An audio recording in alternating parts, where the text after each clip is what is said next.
everyone. It's great to have a good turnout tonight. You guys braved this cold weather and came out.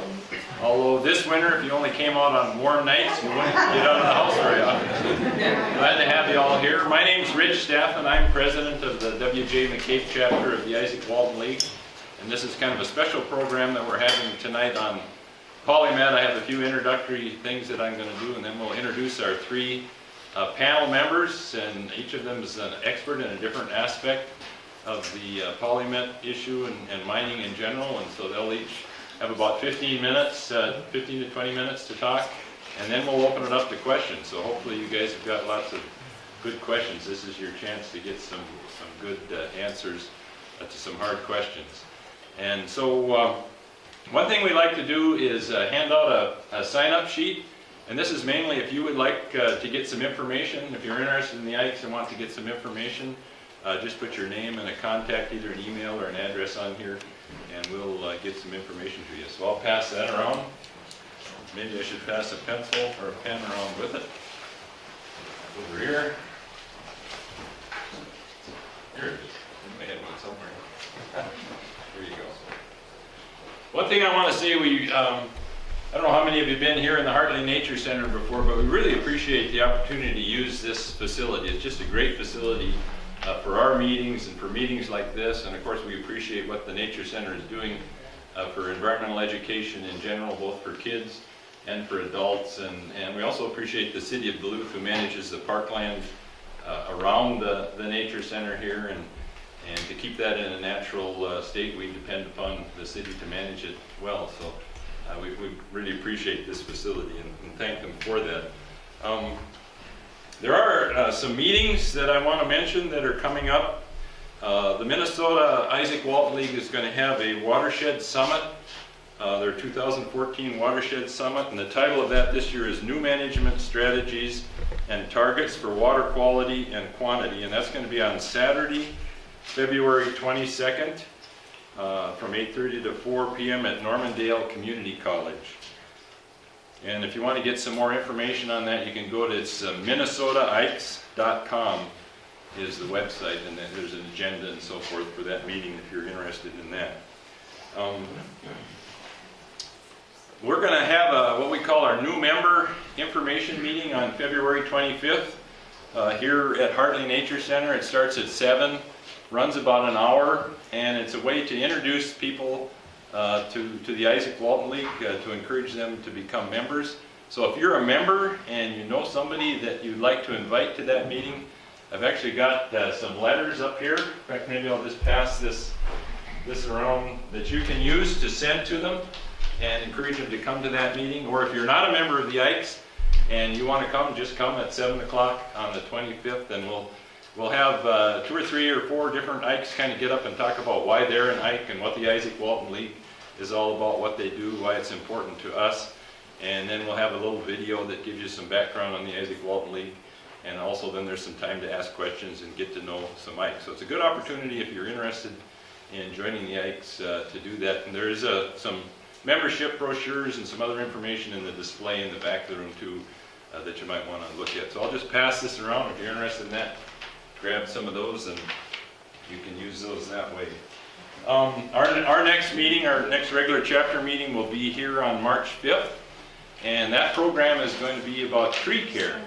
So if you're interested in how to take care of trees, deal with white pine blister rust or emerald ash borer or other tree problems, maybe how to keep the white-tailed deer from making lunch out of your trees, those kind of things, that will be the topic of our meeting here on March 5th on Wednesday.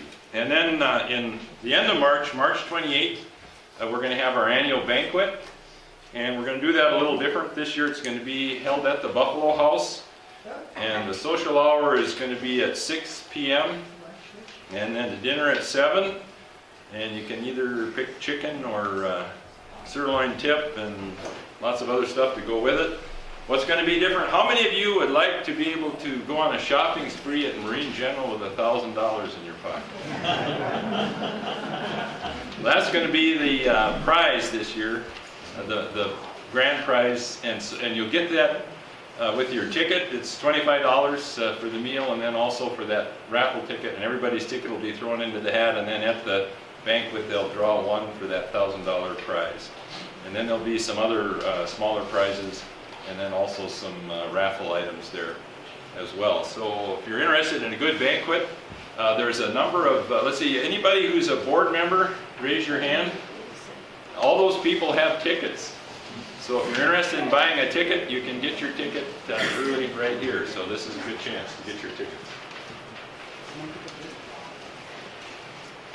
Okay, I'd like to, before I introduce our speakers for tonight, actually, before I do anything, we've got an award that I'd like to have Gary Meyer come up front here. He's not expecting this, but come on up front, Gary.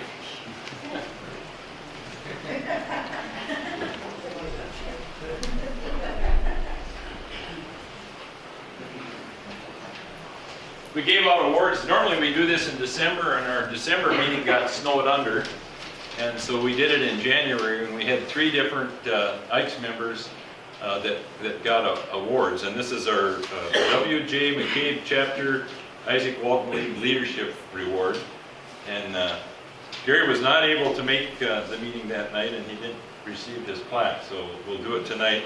And this is in appreciation. Gary has been our treasurer for, I think it was at least 5 years, and he's been a board member, and he's also helped out with some of the youth expos that we have in the spring and in the fall.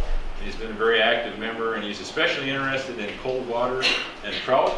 And so he's been our coordinator on trout stream issues, especially in Duluth. And he's attended a lot of meetings here in Duluth with concerns about restoration of trout streams. And he's going to continue doing that, but he's now off as treasurer and board member. And I thought he might be in Arizona or something tonight, but I see he's here, so it's great that he's here. So congratulations, Gary, and thanks for all your work.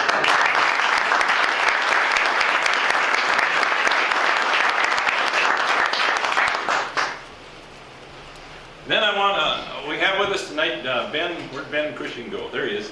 Ben is with the Audubon Society. He's the Duluth field organizer, and he's going to be here in Duluth for at least a couple more months, I guess. And Ben's got a few words that he'd like to say. He'll tell us a little bit about what he does and what he's up to. Go ahead. Thank you. Yeah, so my name is Ben Cushing. I've met a lot of you already. It's good to see such a big crowd out here. And as you mentioned, I'm the field organizer with Audubon, Minnesota, based here in Duluth, working specifically on the polymet sulfide mining issue that we're going to hear all about tonight. So I won't spend very much time talking about, or I won't really spend too much time at all talking about that, because we're about to hear a lot of people who are more experts on this issue than I am. But really my job up here is to generate public comments around this issue and mobilize the local community to speak out against the polymet sulfide mining proposal, because I think, as we're all about to learn, this is a really dangerous and risky proposal for northern Minnesota, and it's up to us to make our voices heard and make sure that the decision makers know that people don't want this to happen and don't want the face of northern Minnesota to be changed. So I passed out to most of you. I think I got one of our public comment cards. So these are Audubon, Minnesota's official public comment cards that we're going to be delivering to St. Paul in March when the comment period ends. And a couple things to know. One thing that's a little bit unique about our comment card is that we're actually addressing this to Governor Dayton, as opposed to specific just the DNR. And Governor Dayton doesn't necessarily have a stamp of approval or rejection that he's going to be giving to this project, but we think that the political power in play there, that his voice is really going to be a big deciding factor in how the fate of this project. And so us showing that people are directly looking to him to come out on the right side of this issue is really important, and not too many groups out there are targeting him as a specific player in all of this. And so I think even if you have already filled out a comment card for Water Legacy or Sierra Club or another group, or you've submitted your own personalized comment, you're certainly allowed to submit more than one if it's a different, unique comment. So I would really appreciate it if you can all fill out one of these comment cards and get them back to me by the end of the meeting. If you didn't get one, I have a whole box full. And if you'd like to take 10 or 20 and get your friends or family or church members or whoever to sign them, I'd be happy to give you a stack to take home, and I can get them back from you. So thanks so much, and yeah, I'll be here till the end of the meeting, so you can find me if you want to give me your signed cards or get any more to take home. So thank you. Thanks, Ben. Okay, well, I wanted to start out tonight with our program talking a little bit about what our chapter has been doing, and then we'll introduce our panel and let them do most of the talking. Our chapter Conservation Issues Committee has a subgroup of members in that committee that have met several times now working on reviewing the environmental impact statement. And if you've had a chance to look at it, it's over 2,000 pages, and it's quite a task to try to wade your way through the document. But first of all, if you are interested, and I think it's important for individuals to comment, any individual can comment. And I'm going to pass around a couple sheets, and if you want to view the supplemental draft environmental impact statement, the DNR has a website, and it's actually really nice. You can click on that website, and the document comes up, and then you can click on different topics like wetlands or something, and it'll show you the sections that talk about wetlands and other various different issues with the project. So it's a pretty neat way to review the document. If you don't want to wade through all 2,000 and some odd pages, and I don't know how many supporting documents there are. Jane probably knows. There's a ton of other additional information if you really want to dig into it. But one way to get a handle on it is to read the summary, which is about 50 pages, and it really gives you a pretty good overview of the whole project. It's a good way to get the big picture of the project. And then if you go to chapter 8 in the document, that's a section that lists 18 areas of disagreement that the native bands have identified, and they really hone in on kind of the key problems with the impact statement. So that's a great way to get a big picture of the impact statement, and then to quickly see some of the major concerns and problems that there are with that. Nancy's going to be probably talking more about that a little bit later on. But and I'm going to pass these around instead of trying to tell people what the websites and so forth are. I'll just pass one of these around. If you want to write those down, you can use those. You can send in comments either by email or by regular mail, snail mail. And I think it's important on comments for individuals is to pick something that affects you personally. If you eat fish from the St. Louis River, you can talk about the fact that maybe you're concerned about your family's health and the mercury that are in those fish. I think those are the kind of comments that probably have the most effect. If you can come up with some personal aspect, something specific that relates to you, and put that in a comment, that would be good to do. So what our chapter has been doing, we've divided the document up into different sections, and we have a number of people with different backgrounds. For example, we have a geologist that's looking at the mining geology aspect side of it. We have a forester that's looking at the forestry impacts and the land exchange. We've got fish and wildlife, people with fish and wildlife background, biology background, water quality backgrounds, and so we're each kind of focusing on the portion of the document that we're maybe most familiar with, and we're going to make our individual comments, and then those will be submitted to Dave Zentner, who's the chair of the Conservation Issues Committee. Dave is going to put that together as one comment letter, and that will be sent down to our state division office. And the state division is kind of looking at our chapter, which is the only one here in northeastern Minnesota, to be the ones that come up with the primary comments on this project, although any of the Ikes chapters may also have input, and there's actually already been one resolution passed by the Minnesota division on the project. But so that's what will happen with our comments. They'll be consolidated and go down to the state and hopefully come out as the Minnesota division position on the Polymet project. I thought I'd just highlight a few of the key issues that our group, and I'm one of the ones that's on this group that's reviewing the document, that we've come up with, and then I'll introduce our guests and let them get into their areas. One thing one issue that we have concern about is the capability to safely mine sulfur-bearing rock in the headwaters of two rivers and in a landscape that's mostly wetlands, almost half wetlands. And it's very possibly going to lead to acid mine drainage, sulfate, mercury pollution, and so forth, and impacts to fish and wildlife and wildlife. So that's one concern we have. We're concerned about the potential for a catastrophic failure. All you have to do is read the news these days, and it seems like every day there's another instance of this happening somewhere, whether it's a train wreck or chemicals getting dumped into a river or something. And if you have a project that lasts for 200 years or more, the chance of a catastrophic impact is almost guaranteed. Sooner or later, something's going to fail. And so we're concerned about that possibility that the tailings pond or the wastewater treatment process or a flooded mine pit, once the mine pit floods with water, that will be polluted, that they won't be able to handle that volume of water in a big storm or something. It could create an impact that would not only affect the local area, but could come all the way down the St. Louis River into the harbor and even Lake Superior. So there's a huge potential there. The SDI, the Supplemental Draft Environmental Impact Statement, has a prevalence of proposing to use adaptive management to solve unknown and unexpected problems that come up during this mining process. And with a history of pollution that's incurred in sulfide mines all over the world, it takes a lot of faith to believe that they're going to be able to handle all these issues that could come up. And there's many specific things that they really don't know how they're going to handle it until it happens, or they might have unexpected results. So whether or not they can adapt to that or not is a big open question. We're concerned about the huge amount of natural landscape that's going to be impacted, most of it wetland, or a lot of it wetland, a lot of it high biodiversity sites, in the range of somewhere between 4,000 and 12,000 acres of land. And if they could go to an underground mine, that would greatly reduce those land impacts.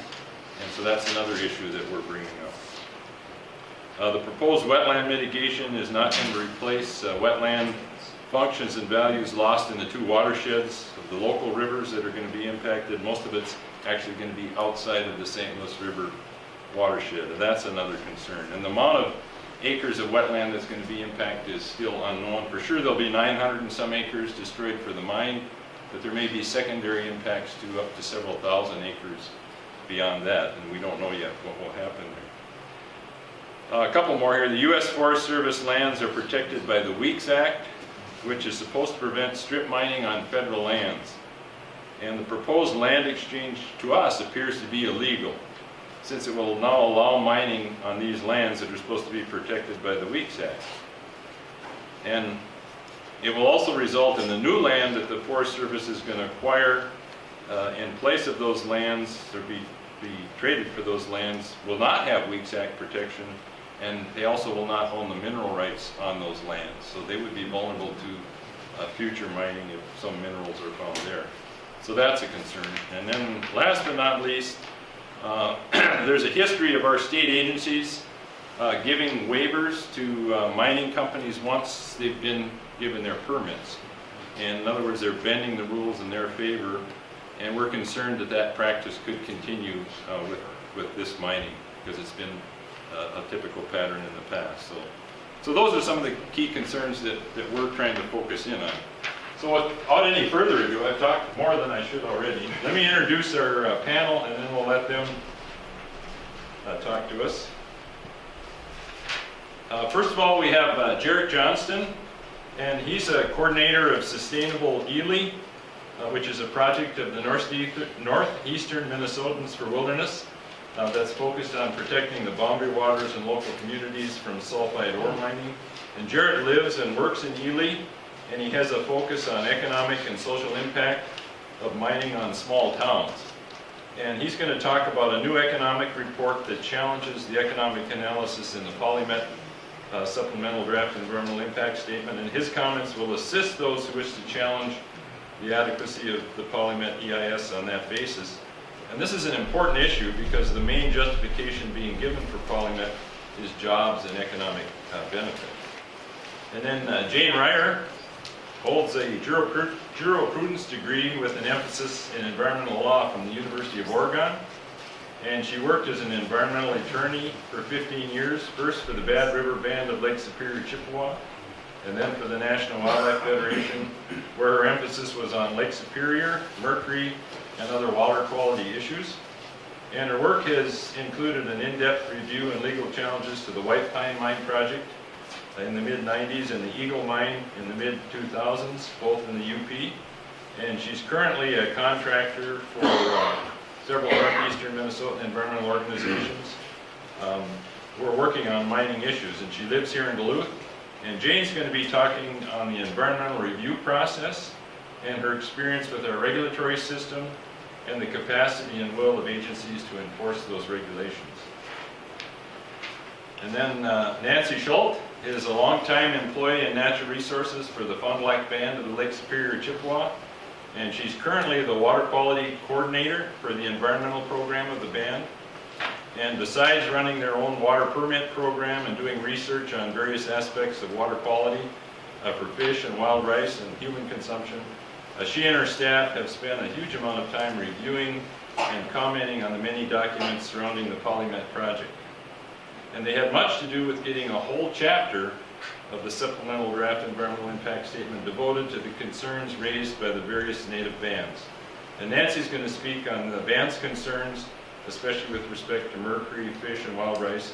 And she will tell us about the 18 major differences that I mentioned that the bands have with the findings of the impact statement. And that's a lot to do in 20 minutes.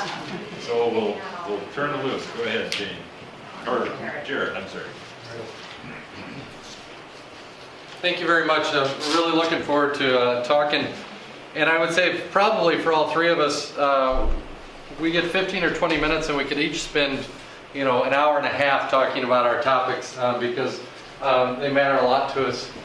Looks a little out of focus. I probably did that as I moved that. Maybe I just need to put my contacts in, sorry. So, again, my name is Jared Johnston and I live and work in Ely. I'm the coordinator of Sustainable Ely, which is a project of northeastern Minnesotans for Wilderness. As I talk tonight, I have to admit I was one of the foolish folks who attempted the Arrowhead 135 last week. And so all of my digits have thawed, my brain might not have. So if something doesn't make sense, please ask a question, I'll clarify. And just because now you're wondering, I made it 70 miles before I dropped out on foot, and no frostbite, no problems. It was a great effort, but anyway, that's not what I'm here to talk about. We really do focus at Sustainable Ely. My large focus has been the economic and socio-economic impact of proposed sulfide ore mining projects. And so, that still is a little blurry, isn't it? Or is it really just my eyes? There we go. The report that we were talking about is actually a study of the report done by the University of Minnesota Duluth called The Impact of Ferrous and Non-Ferrous Mining in Minnesota. And so I need to draw a distinction between that report, which was done by the University of Minnesota Duluth, and the socioeconomic report that was used for the PolyMet SDEIS. And while similar model was used, similar tool was used, that is an individual study that is separate from the report that we had commissioned to deal with that report on the impact of ferrous and non-ferrous mining. But I'm going to talk about the study that was done for the PolyMet project. Let's skip down here. And some of you may know much more about this than I do, this specific model. The M-Plan model was developed by the U.S. Forest Service, or for the U.S. Forest Service in the 1970s. And it has been basically criticized as being out of date and ineffective in understanding the impact of economic development. It was the study for the SDEIS was done by the Duluth-Leibovitz Bureau of Economic Research, and it uses that input-output approach that is known in the M-Plan in changes in baseline conditions. So you have a big project, and you want to see what impact it's going to have on the economy. You plug all the numbers into the M-Plan model, and it spits out the impact. It only looks at new impacts from proposed study, or from in the proposed study. Then it reports direct, indirect, and induced effects in terms of employment, output, and value added. So the report, or the study that was done by the Leibovitz School in 2012 was reviewed by outside economists and was, I want to make sure I get this quote right, squarely at the low quality end of the spectrum. So they did not make adjustments for known flaws in the in-plan model, and we believe that those flaws are still present in the PolyMet SDEIS because they use the same study. First off, it shouldn't be used as the basis of the PolyMet SDEIS because it's not a comprehensive cost-benefit analysis. It only measures the benefits. It only measures the possible positive outcomes from this development. This statement says the environmental and social impacts of this mine could in turn have real and or perceived economic costs, but the SDEIS does not include any monetary value associated with those costs. So they're not required to do the cost side of the analysis, and so therefore they did not. All right. And I'm trying to make sure that I stick within my 15 to 20 minutes, so I'm going to kind of zoom through some things here. According to the socioeconomic section, and for those of you wonks out there who will be looking this up, I believe it's 5.2.10. In the construction phase, they estimate that they'll have 500 direct jobs, 332 indirect or induced jobs, and then in the operations phase, 360 direct jobs, 631 indirect or induced jobs. They also plan for 20 years of closure activities, but their analysis on the number of jobs there is incomplete because they're not certain of what will actually take place during that closure time. All right. Let's see, let me talk about that just for a second. So these are best case scenario, of course. If I'm a corporation and I want people to support me, I'm going to give them numbers that promote a higher number of jobs. Right? That's probably a fair statement. And I guess you can hear my bias and my belief on corporations, incorporation. I've heard again and again at the PolyMet meetings that the construction phase will be 2 million man-hours, which is similar to Target Field.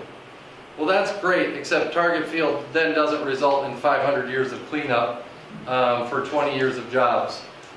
So while the construction phase is important, comparing those two things are, in my opinion, a red herring. The other thing that I'll say, just in way of kind of background, is I live and work on the Iron Range, although some people dispute whether or not Ely is still a part of the Iron Range because of our different economic development from that. These are friends of mine who will be getting these jobs, and I respect them greatly, and I hold no personal ill will towards them because their job is to provide for their families just as mine is for mine. And so it's important for us as we talk about jobs and the environmental impact and all of these things, is remember that each one of these individual jobs is a person's livelihood. And so I always try and take a second to remember that, because we can't just throw this around like it's not individuals that we're talking about. And I'll get to how that weighs against some of my other opinions in just a few minutes.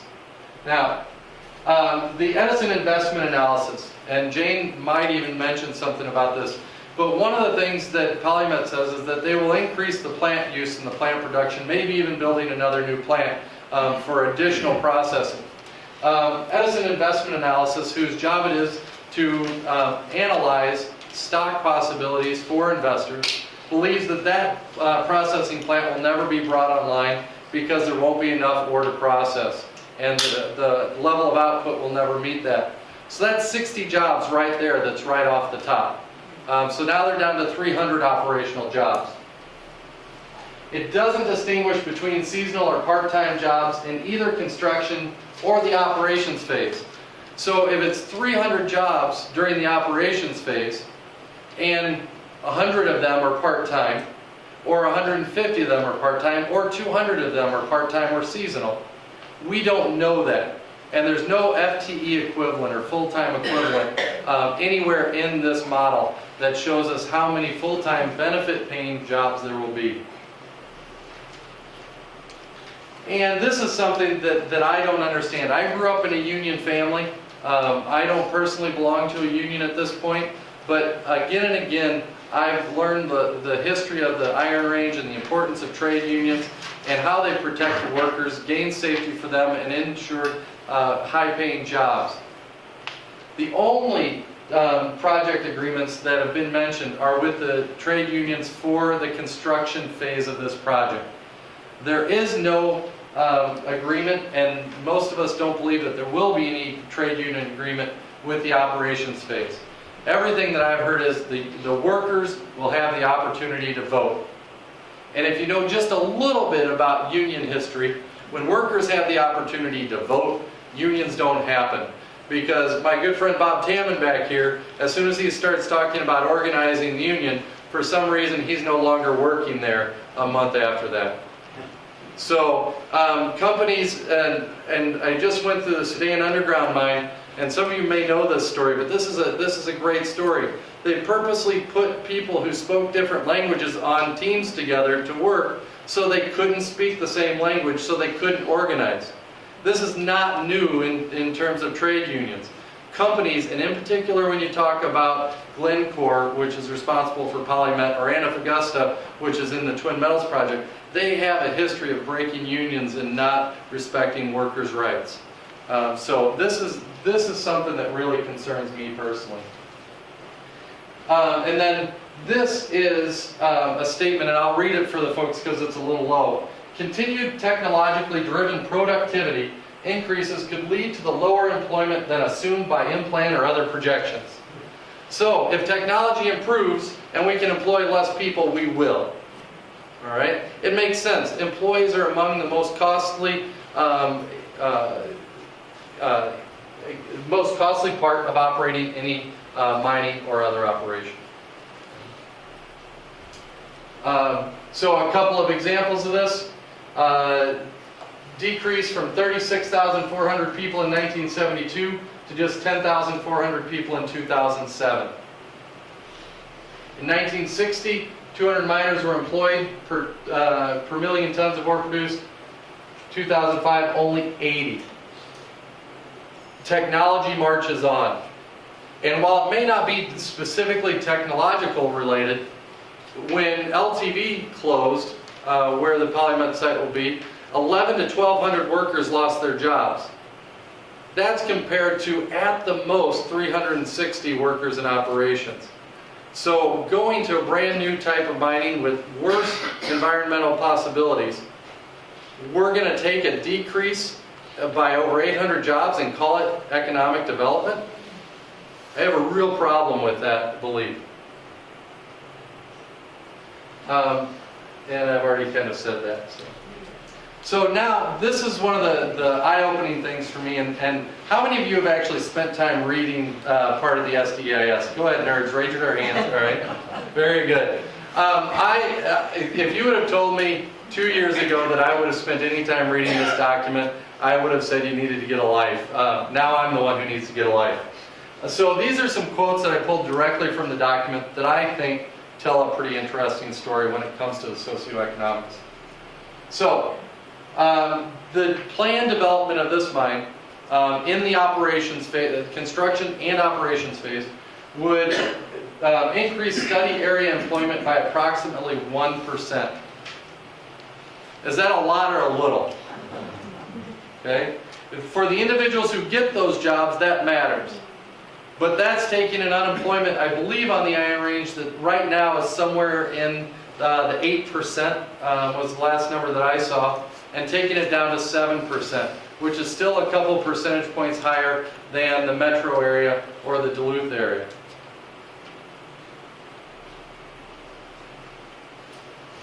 So this is one of my favorite quotes. We're not sure how much will be dedicated to employee salaries, but it's assumed to be a substantial amount.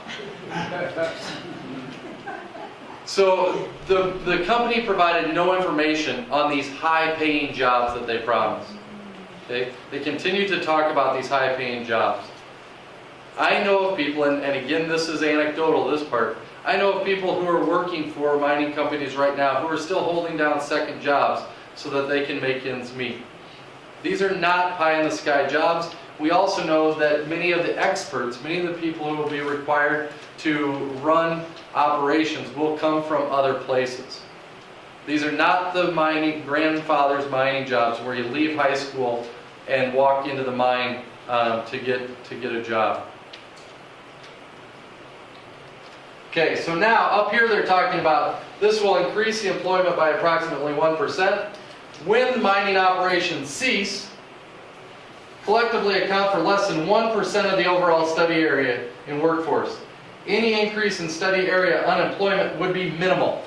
So here they talk about the increase of being great at 1%, but when everything closes down, the impact will be minimal.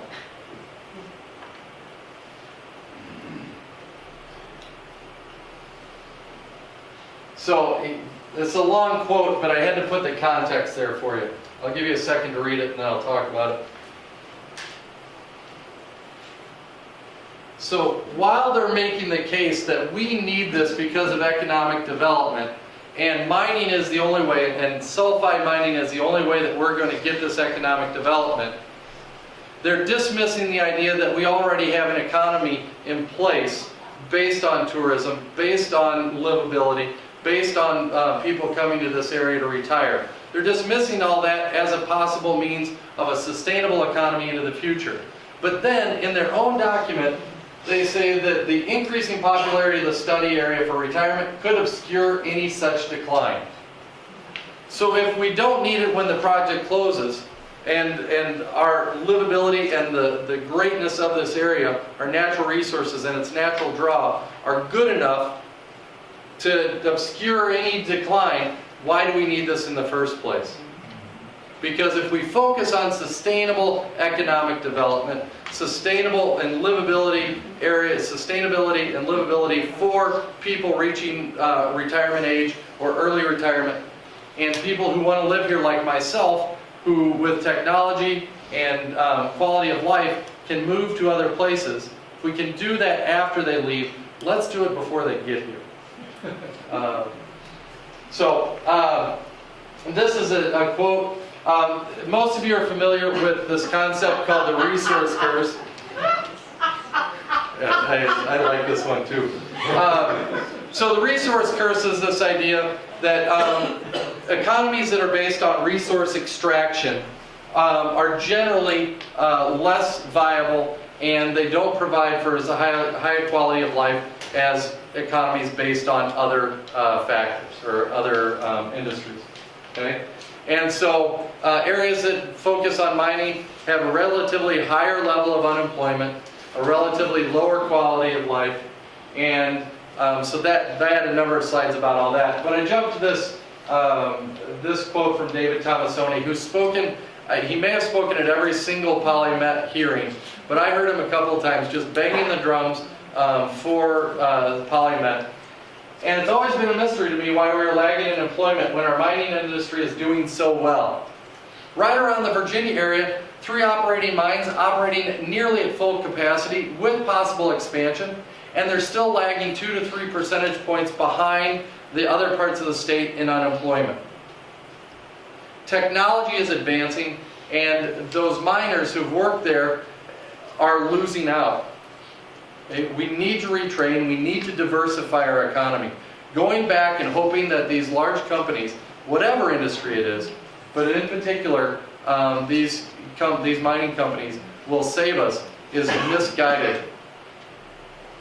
So this one, and again I apologize about the long quotes, I'll read it for the folks in the back. The company will spend about $9 million this year and about the same in 2013. Most of that total will go to Twin Cities engineering and environmental firms, law firms, and public relations agencies. It's talking about PolyMet. So $9 million in 2012, $9 million in 2013, almost all of it spent in the Twin Cities. Okay? When I hear about companies talking about their commitment to the local economy, whether it's Ely, Aurora, Hoyt Lakes, the Arrowhead region in general, and yet all of their highest paid employees, highest paid consultants are down in the Twin Cities, or in some cases in Duluth, I know that they don't have a commitment to our communities, because those people with current technology could be living and working in our communities, and they're not there. So don't tell me that a $40,000 a year mining job or a $50,000 a year mining job is your commitment to our community, when we have people who would love to live in our communities and have the skills to work at these companies and are not being employed because those jobs are in the Twin Cities. Don't tell me about your commitment to our communities. Yep. All right. All right, I'll skip some of this. I thought I had 4 more minutes, sorry. People are moving to rural areas, in particular into northeastern Minnesota, because of the quality of life and the type of lives that they want to live. I won't talk about that. One quick last slide. This is northeastern Minnesota, the Boundary Waters Canoe Area region, northern 3 counties. Employment in service industry continues to climb. These numbers were as of 2000. And mining industry, it's that green line, continues to decline. Okay? We are turning into a service-based economy, and we can develop our economy that way. All right, let me do this really quickly. This is not jobs versus the environment. In my world, and I believe I'm an environmentalist, but I focus on the socioeconomic stuff. This is jobs versus jobs. We have economies in place that will be displaced by this development. Natural beauty and renewable resources are our greatest tool for economic development in this area. And I think that's what I'll wrap up on. So, thank you very much.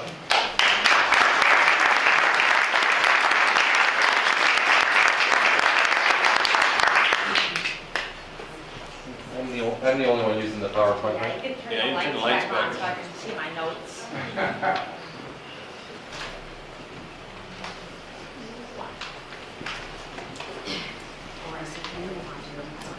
Okay, so I'm going to talk a little bit about the process of both of environmental review and the permitting, what's really driving it, how you can, how this is going to play out over the coming year. Some of you who were at the meeting this afternoon, somebody else gave pretty much the same presentation that I was going to give tonight, so that helped me a little bit.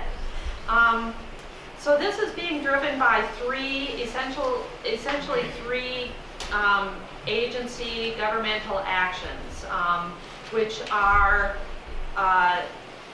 the Department of Natural Resources permit to mine, which the company will need to go forward. The Army Corps of Engineers wetland fill permit, which the company needs to, to destroy all of those wetlands. And the U.S. Forest Service land exchange, which they have proposed in order to put the mine at this site. So for each of those 3 things, either state or federal law requires an environmental impact statement. So that's where we are right now. We've got, there was an earlier draft, now we've got a supplemental draft, and that's the process that we're in right now. So both the state and federal laws have a number of various requirements for environmental review that are really separate from the requirements for the permits that the company needs to go forward. And they're really about, the whole point behind the environmental review, both for the feds and for the state, is to inform the decision makers of what the impacts are going to be before they make a decision, so that they can use their discretion, what discretion they have, to not go forward with projects and permits and decisions that are going to have an unacceptable effect on the environment. And so there's that, and then there's also the possibility of mitigation, of finding ways to do a project that will have less environmental impact than the way that the company has proposed to do the project. So that has a lot to do with the alternatives analysis, and I think you'll hear about alternatives analysis from various people. Environmental review requires a range of alternatives. so that the government agencies have various options, things to look at and to compare to each other to see if maybe one would cause less environmental impact than another one. And so that's a lot of what you'll hear from the organizations that are talking about this, is that there's no alternatives review in this document. And that's one of the requirements of an environmental impact statement. I'm not going to go into other requirements that aren't there in this document, but just to know that environmental review laws have their own set of requirements of what needs to be in this environmental impact statement. So the end of the comment period is March 13th, and during this same time period, the federal decisions are open for comment. So what that means is that the wetland permit itself is also open for comment during this time period. This is our only time period to comment to the Army Corps of Engineers on the proposed wetland permit. And so what I would say to you is, in your commenting, to make sure that you cover anything that you want to say about the destruction of wetlands. And also perhaps include a statement, if you do feel this way, that the permit should not be granted. You know, this is your time to say that for the federal decisions. Same thing with the land exchange. This is the comment period for the land exchange. So if you don't think the land exchange should happen, you know, this is the time to say so. It's a little bit different with the state decisions. The state permits are not proposed yet. This is not the comment period for the state permit decisions, and those permits include the permit to mine. They also include the Minnesota Pollution Control Agency discharge permit and the air emissions permit. So you will have another opportunity later on. It'll be shorter, but you will have another opportunity to weigh in if you think that those permits shouldn't be granted. So I wanted to say that. So what we're looking at now is this comment period will be over March 13th unless they grant an extension. And, you know, a whole group of organizations have asked for an extension. They haven't made a final decision on that yet, so it's possible that we will still get that. But at any rate, at some point, this comment period will end. And then it will probably be about a year before we see the final environmental impact statement. And I know I've talked with a few different people at different agencies who expect there to be some significant changes in the final one than there were in the earlier one. I think they've already committed to giving us another 30 days to comment on that final impact statement because there are going to be some changes. So another thing that's important during this time period is to, if you have things that are important to, if you have reference documents, you know, or articles, various material that perhaps takes a different view than the agencies have on a particular subject. One might be this is just an example. I don't know very much about wetlands, but perhaps you believe that a foot drawdown in the water, that wetlands will start seeing an impact before the water table drops down a foot. Underneath those wetlands. Perhaps you have expertise or have read things to that effect. Now is the time. Submit that stuff with your comments. Submit material and articles, those sorts of things with your comment. This is the time to get those things into the record, particularly for wetlands impacts, and also anything that that might affect the Forest Service's decision, the federal decisions.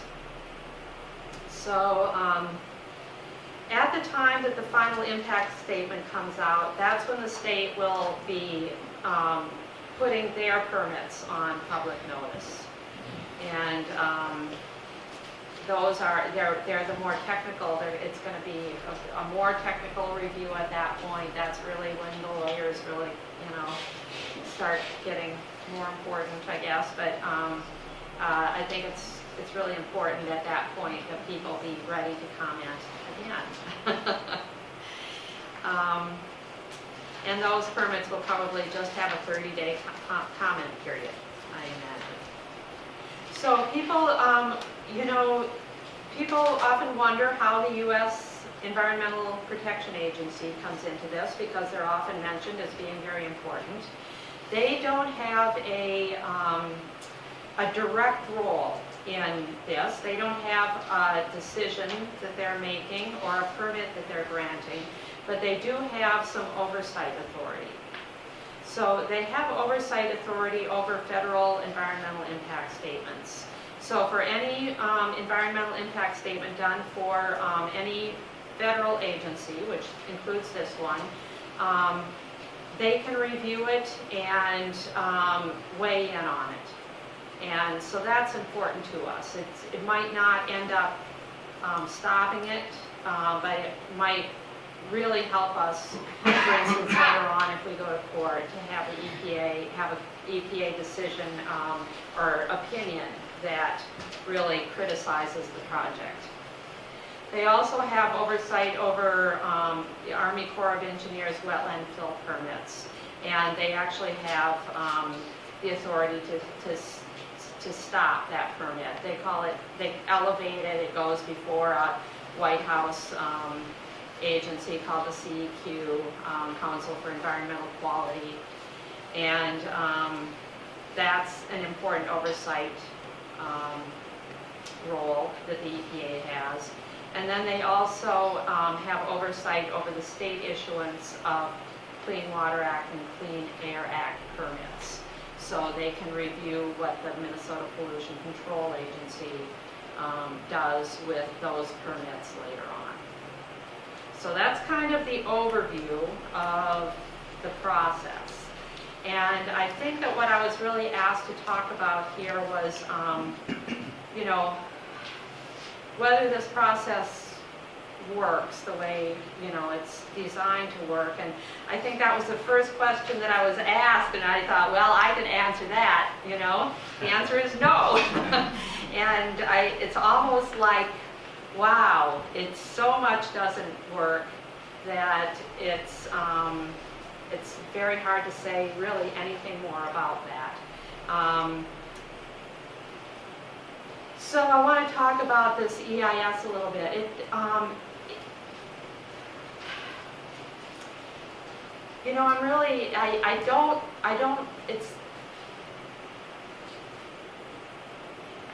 think that this is a really dishonest document. That's what I have to say. And I'm not somebody who says something like that lightly, and I kind of almost hate to say it, because it's not the kind of thing that I usually get up and say, but I really feel like I almost hate to hear somebody say, read the executive summary or the overview. Definitely do not look at the fact sheets that have been prepared by the DNR and put on their website, because they are not true. It's really, it's okay. So there are many, and I'm not going to go into, the inaccuracy. It could just, I could go on all night, and I'm not going to, I don't have time for that tonight. But I think the way the whole document is designed really is to hide the impacts. It's supposed to be revealing the impacts to people so that they can make a wise decision. But, you know, I think it kind of reveals something that's really, it's fascinating to me, the psychology behind it, because it really indicates to me the DNR is completely committed to granting this permit. You know, I don't think that there is any doubt about that. And so what this kind of reveals to me is that it does make them really uncomfortable. I think that knowing what the impacts actually would be, if you go back into the background documents, you can dig this all out. You can, you know, I can figure it out, and the tribes can figure it out. You know, it's there, but it's not in the supplemental draft EIS. It's stuff that you have to pull out of all the background documents and put together for yourself. And what that really tells me, I guess, about the people who are permitting this thing is that they don't want to know, you know, they don't want to know, because I think it would make them very uncomfortable to really look at what the impacts actually would be. And so we have a lot of really strange language, and you know, so I'm just going to give an example of something that I just found fascinating. You know, they talk about the plants, actually the list of regional foresters sensitive species. Is that I'm not sure if it's RFSS species. And they list, okay, they list all of the plants that are not going to be impacted. Okay, they give you the names of all of the plants on that list that will not be impacted by this project because they don't exist at the site.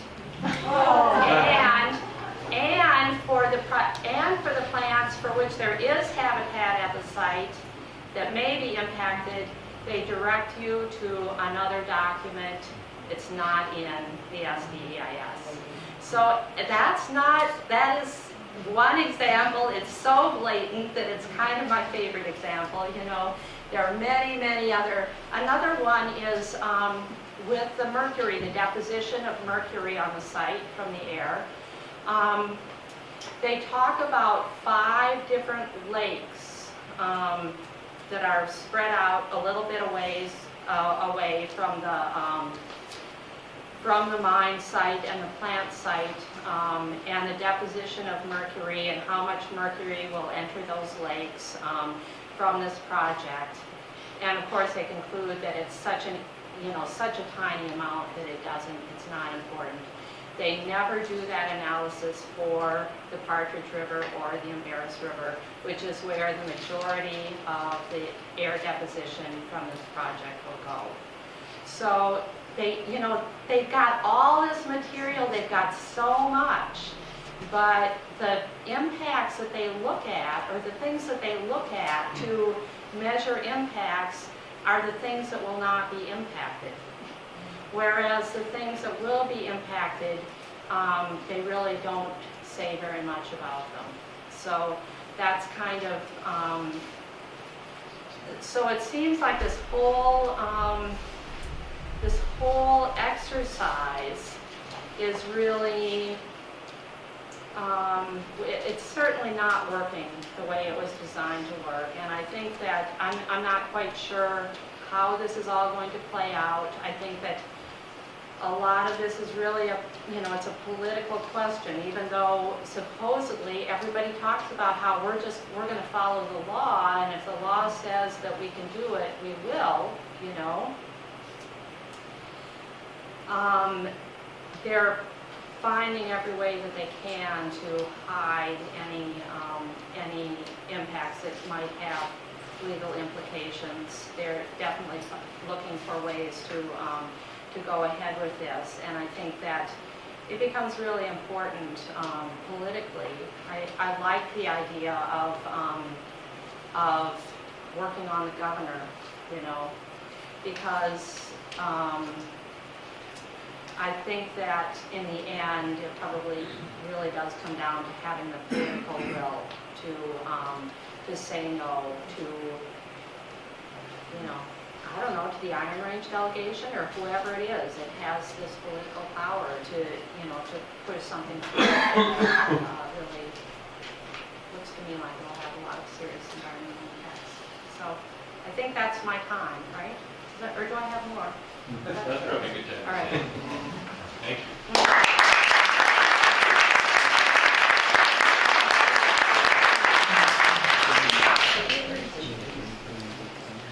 I think I'm just going to move this one for now and talk about the others, gesture to them.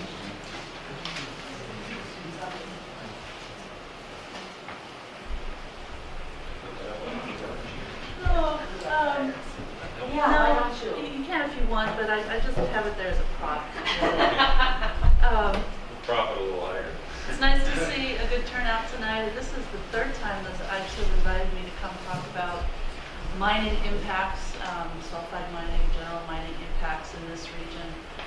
And I'm glad to see so much interest. I'm sure a bunch of you were at least one of the public meetings that was recently held on this project.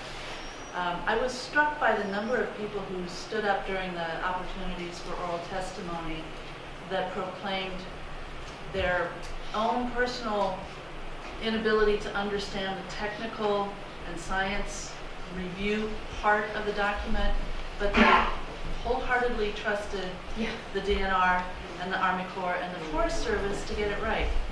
And after Jane's comments, I can't think of a worse situation, that there is blind trust in a flawed process. So Jane also kind of touched on the fact that there was this other draft EIS that came out 4 years ago now, and it was deemed environmentally unsatisfactory and inadequate. That's why there is a supplemental draft EIS, because the first one was such a bomb. It was so bad. EPA Region 5 reviews hundreds of EISs every year. And we did a search over the last 12, 15 years, and they've only given an EU3 rating something like 3 times. So that's really rare. And it's the reason why we're back at it again right now. And so what has changed in the project as it's presented in the supplemental draft EIS of 2013 versus the draft EIS of 2009? Well, a lot more smoke, if you ask me. Some of the things that caused EPA to rate it so poorly the first time around have actually been carried forward, and some improvements have been added, some new environmental controls, but at the end of the day, we still have a 1,000-acre hole in the ground where a pristine forested wetland and peat bog stood. We still have an unknown, unquantified amount of indirect wetland impacts that will not ever be mitigated.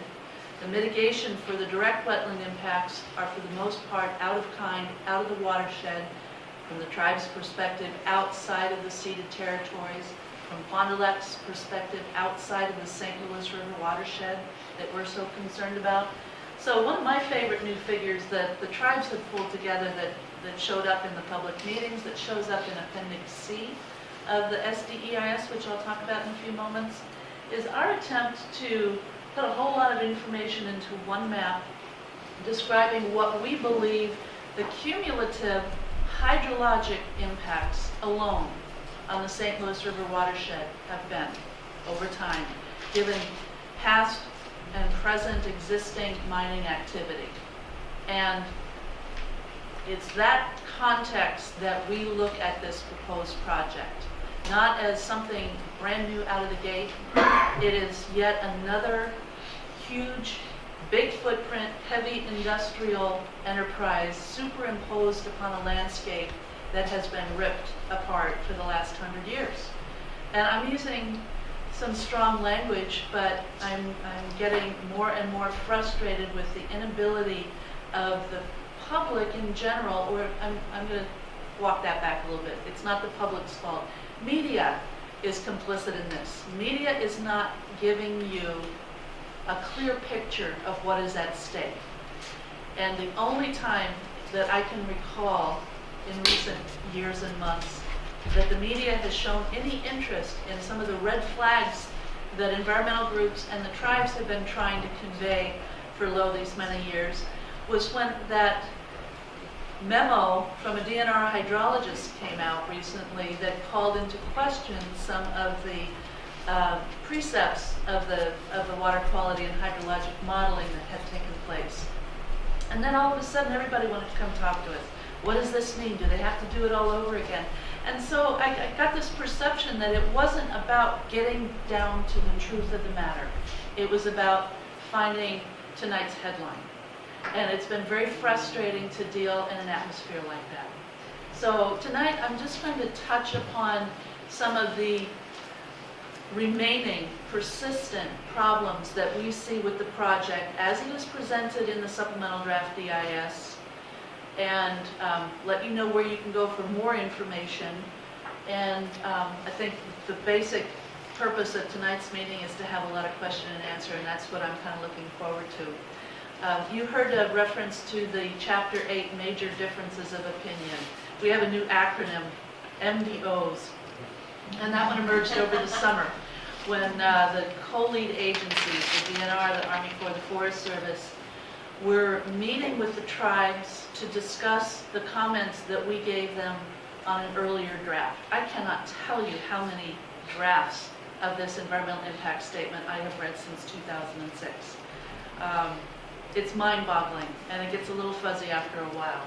But we were under a very tight deadline, a 30-day deadline to review the draft and get back with comments. And so we did. And they were a lot of the same comments that have been a holdover from the previous version. And where the lead agencies couldn't come up with a way to fully resolve those differences, they agreed that they would present them in the draft DIS, the publicly released draft, because that's a requirement. The cooperating agency status doesn't get us very far, the tribes, but it did get us a seat at the table. It didn't get us information ahead of the public this time around, because the public got wise and started making Data Practices Act requests for information. And in fact, sometimes the public was asking for documents that we had been asking for months and months, and were not being given. But as soon as a member of the public asked for it, and the DNR was required under Minnesota rules to give it to the public, they made it available to us. I cannot tell you how many times that situation occurred over the last 18 months. So it's a flawed process on so many levels. It's hard for me to even think about what to focus on for tonight, but I promise I will focus on those MDOs and Chapter 8. You can see it all laid out. The other concession that they made to the tribal dissenting opinions was that rather than relegating us to footnotes the way they did the first time in the 2009 draft DIS, they agreed that they would present the information and the alternative analyses that we conducted, that we used to support our dissenting opinions, and they would put them in an appendix. Now, I heard somebody ask me about that tonight. This is Appendix C, and it is by no means the complete compilation of all of the alternative analyses that the tribal agencies have done over the last 8 years. But it's some of the key ones. Our alternative wetland impacts analysis, noise impacts analysis, water quality impacts analysis. And for me, I worked hard on compiling a cumulative effects analysis, because we believe that what is presented as a cumulative effects analysis in this draft DIS, just as the previous draft DIS, is wholly incomplete. They try to draw boxes around very small, discrete areas and only focus on impacts that occur over a certain period of time. That is not what a cumulative effects analysis is intended to do. And of course, the information that you get out of putting boxes around pieces of a river is time after time, no impacts, no impacts, no impacts. How many times, do a word search, how many times does no impacts show up in the SDEIS. It's frightening.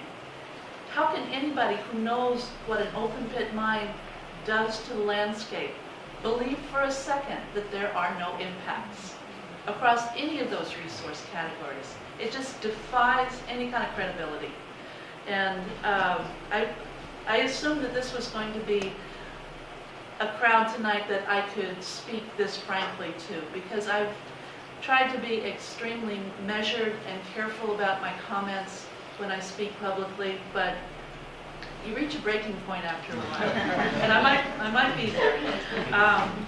I would urge you to, as you look at water quality impacts and think about the information that we've provided. For instance, I've got a few figures on a map over here that show where we've gone in and done a whole watershed analysis of existing water quality impacts from existing mining operations. And so that is our starting point for what will one more big mine and their discharge do to this already impacted watershed. I've also brought some of our handouts, and these are the same handouts that we've tried to distill some of those major differences of opinions and our alternative viewpoints that we were handing out at the public meetings. They are all available on the Fond du Lac website, www.fdlrez.com, and you'll find a link right on the front page of our website, and you can get your hands on these materials and have a closer look at some of the figures if you're interested. But one of the things that I'm doing to help kind of organize my thoughts around the one more time development of comments, we will be submitting extensive comments again on this version of the EIS, is I go back to two documents that were published by Jim Kuipers and Associates. And one of them is called Predicting Water Quality at Hard Rock Mines, and this is kind of a go-to manual for all of the things that you need to consider if you want to do a bona fide assessment of predicting the water quality impacts from a hard rock mine. We've got hundreds of years of experience on this planet with hard rock mines. We know what they do. There's more Superfund cleanup dollars associated with the cleanup or pending cleanup of hard rock mining impacts in North America than any other industry, by far. The follow-up document is perhaps one of the most useful that I have found, and these are both available on the web. Comparison of predicted and actual water quality at hard rock mines. So this is essentially an intensive case study of about 75 hard rock mines that have been operated around mostly US, but I think some in Canada as well. And overwhelmingly, the environmental review predictions were of no water quality impacts. No water quality impacts. Will meet water quality standards. Will not exceed water quality standards. 80 to 90% of the time, that proves to be false. The very few instances where it wasn't blatantly blow it out of the waterfalls were in some very dry climates. And that's something else you want to keep in mind as you're crafting your comments, is if what you're talking about are water quality or wetland or hydrologic impacts, there's really not a good foundation or a track record of this kind of activity being conducted in this kind of an environment with any kind of hope of environmental controls that will be effective. I can tell you that the additional liners and caps and subaqueous disposal and pumping and treatment that they are planning to do, because their first project proposal was so weak and so inadequate and had so many predicted water quality exceedances, is still not enough. They are trying to find that fine line between just enough environmental controls to get a permit while still being able to meet a very razor-thin profit margin. This project is so marginal from a financial standpoint that every dollar that they spend on environmental controls makes it less and less economically viable. And so you watch the price of copper on the open markets, and you look at how investors are being advised. There's so many factors that you want to keep in mind, but in the back of my mind, I think about this primarily as an extremely marginal enterprise, and every dollar that they're forced to spend is a dollar that they won't make. And in my mind, what I've seen laid out, adaptive management and all for this project, is not sufficient to meet water quality and other environmental standards. That's frightening, because they've gone back to the drawing board, they've remodeled the water quality and water quantity impacts of this project. They've added reverse osmosis, they've added pumping and treatment and containment and liners and caps, and it's still not enough. They will still exceed water quality standards, both surface water quality and groundwater quality standards. It should not be permitted. There are a couple of other things to keep in mind, and Jane brought up EPA's oversight. That's one that I will come back to, because ultimately the tribes have come to recognize that our audience for our dissenting viewpoints is not the lead agencies, it's not the public, it's EPA.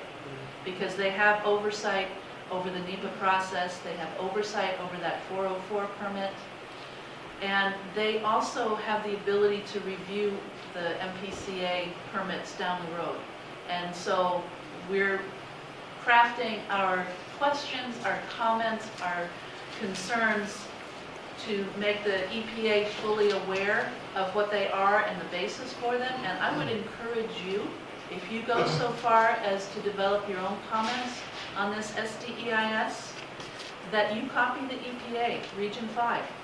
Regional Administrator Susan Hedman, you can find her again on EPA's website. She needs to hear from somebody besides John Cherry, frankly. And they are there. They are lobbying. They are putting political pressure on like you would not believe. They are trying to find ways to weaken the permitting points. Where does a certain water quality criteria need to be met? Do I actually really have to have a discharge permit for this because we're really capturing it? They are lobbying EPA to make their path smoother. And EPA is not hearing from the ordinary citizen concerns. And I think that that might be another avenue for you to direct your attention to and your comments to, and copy them on it. But the other two federal agencies, the U.S. Army Corps of Engineers and the U.S. Forest Service, who are co-lead agencies for this SDEIS, it's also important to make sure that they clearly understand your concerns and what you're communicating to them. I go back to the comments that you made on the socioeconomic impacts and the really flawed socioeconomic analysis. It's so one-sided. Both of those agencies, before they make their final decision on the land exchange or the 404 permit, they have to consider not only the plethora of comments that they receive from the public, but they also have to do something called a public interest review. Is this project, at the end of the day, in the interest of the public? They're a federal agency. They are accountable to you. And I would submit that 1,000 acres of pristine forested wetlands in northeastern Minnesota is not in the public interest.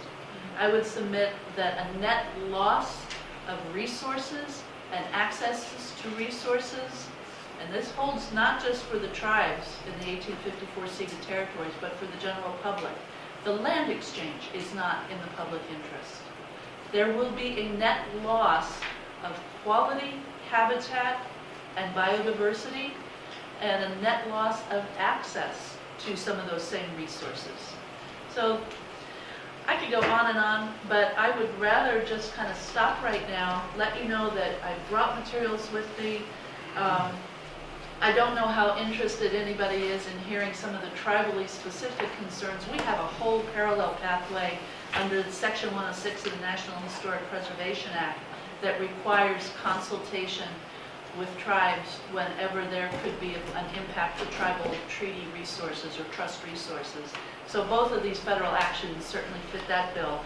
One of the things that we've tried to do, and this is not necessarily an environmental issue, is to establish that a certain area that encompasses quite a lot of the St. Louis River watershed and a bit of the Iron Range and certainly the project area is something that is eligible under the criteria of the National Historic Preservation Act as a tribal historic district. Now, this is not a showstopper. Don't be thinking this is any kind of a silver bullet. It's not. But it's important for us to establish that, because this is not the only project that wants a permit. This is not the only project that has the potential to impact the remaining trail network, the remaining remnants of sugar bush and Indian villages and wild rice camps, and all of the features that we are scrambling very hard to document in a fashion that is, that carries the weight to enable us to require mitigation. Again, we're not looking, we never got into this exercise to stop this project from moving forward. We got into it to protect tribal interests and tribal resources.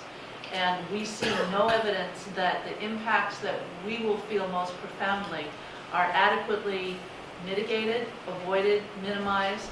In many cases, there's no mitigation assigned to it whatsoever. So we're trying to understand and communicate our concerns clearly to the federal agencies across this whole array of environmental and cultural issues, because we believe that this project has a lot of political pressure to try to move it forward. We also believe that there's a lot of potentially fatal weaknesses that can be challenged, and we will probably continue to challenge it every step of the way. So that's all I have for now.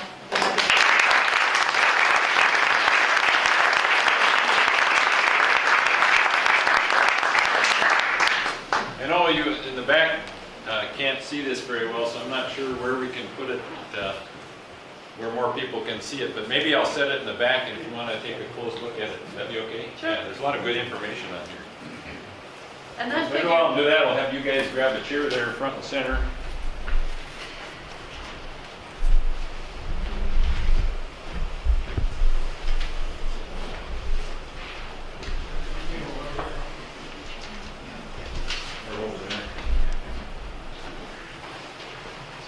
Well, that gives us a little bit to chew on.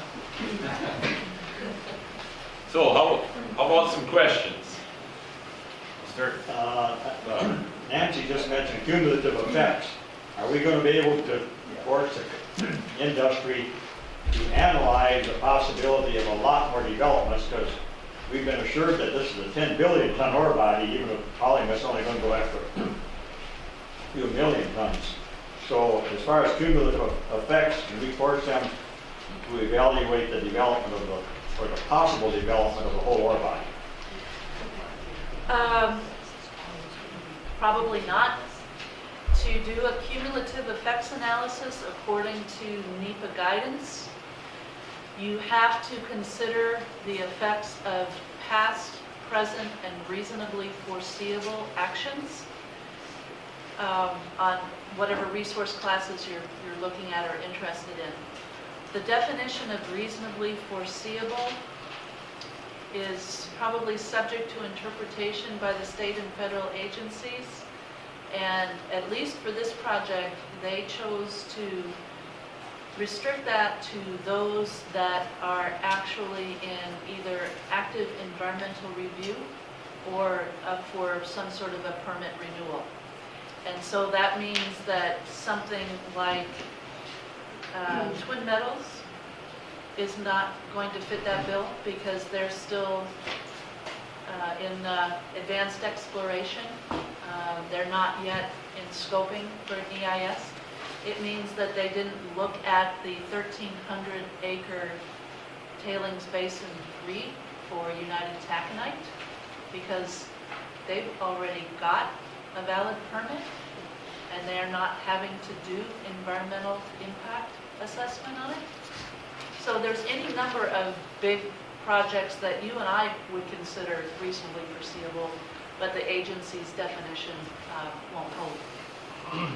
That's why we decided to do our own. Yes, sir. Jay, what do you think the chances are that the North Bend project will end up in court? I'd say there's about a 99% chance. Is that 1% is the possibility that for economic reasons, the company will fold before we get that far. Sounds about right. Yes, sir. Why is the DNR seemingly so committed to this, and who does the DNR serve? Yeah. Well, you know, I mean, it's the mining. You know, when I hear about, I get the Department of Lands and Minerals, you know, announcements that they put out over by email, you know, and when I see the things that they're doing, they've got this whole project to find more minerals and to really sort of sell the idea of the minerals that they're finding and the methods that they're using to the mining industry. That's their mission. I mean, that, you know, it really is. These are mining guys. I mean, these are guys that are really, they're into mining, you know. That's what they do. That's what they want to do. And so, you know, we've got this DNR that's really split between their different missions, but the people who are actually permitting these things are the same people who are really promoting mining. So that's... And I would just add to that, it was very telling for me to review comments that came internally from DNR staff on that earlier draft of the EIS that came out last spring, early summer, that I told you we had a 30-day turnaround time. Well, all of the agencies had their staff review it. And Army Corps had some interesting comments related to the wetland impacts, but DNR staff, with regards to aquatic habitat and wetlands and all of the sorts of things that we've touched upon tonight, they were in some cases scathing in their comments about how disingenuous some of the analysis and conclusions were. But you will not see that reflected in the document that is released to the public, because for this project and for any big mining project, DNR Lands and Minerals is running the show. And their other divisions and departments are not often able to make their voices heard. Rich could probably speak to that if you want to have a conversation with him quietly. You know, the DNR is a conflicted organization because it's made up of a bunch of different divisions that have different responsibilities, different objectives, and often they conflict. And so it's like a group of different departments put together. So it's a tough mission. And I know I'm retired from the DNR now, but when I worked there, I know that most of us within the DNR had little or no opportunity to review or comment on what was going on with the impact statement. That was all handled pretty much within the Division of Minerals, and then they would go out and select who from the other divisions would look at it. So it's kind of a closed process that they have a lot of control over. Craig? Yeah, one other comment on that same thing. I'm retired from the DNR as well, and there is an awful lot of pressure to satisfy the trust. And that was really brought out a couple of years ago, that the legislature was looking very hard at the DNR activities and how they were supplying money to the school trust lands. In this case, it's not applicable because these are not school trust lands. But for lands and minerals and forestry in particular, there was a lot of pressure to generate dollars for the school trust. Okay. I sort of start none of you mentioned financial assurance, and which is one of the big holes, I think, and because it's also used well there. It's there, so it will be the mitigation device for all of whatever bad impacts will come.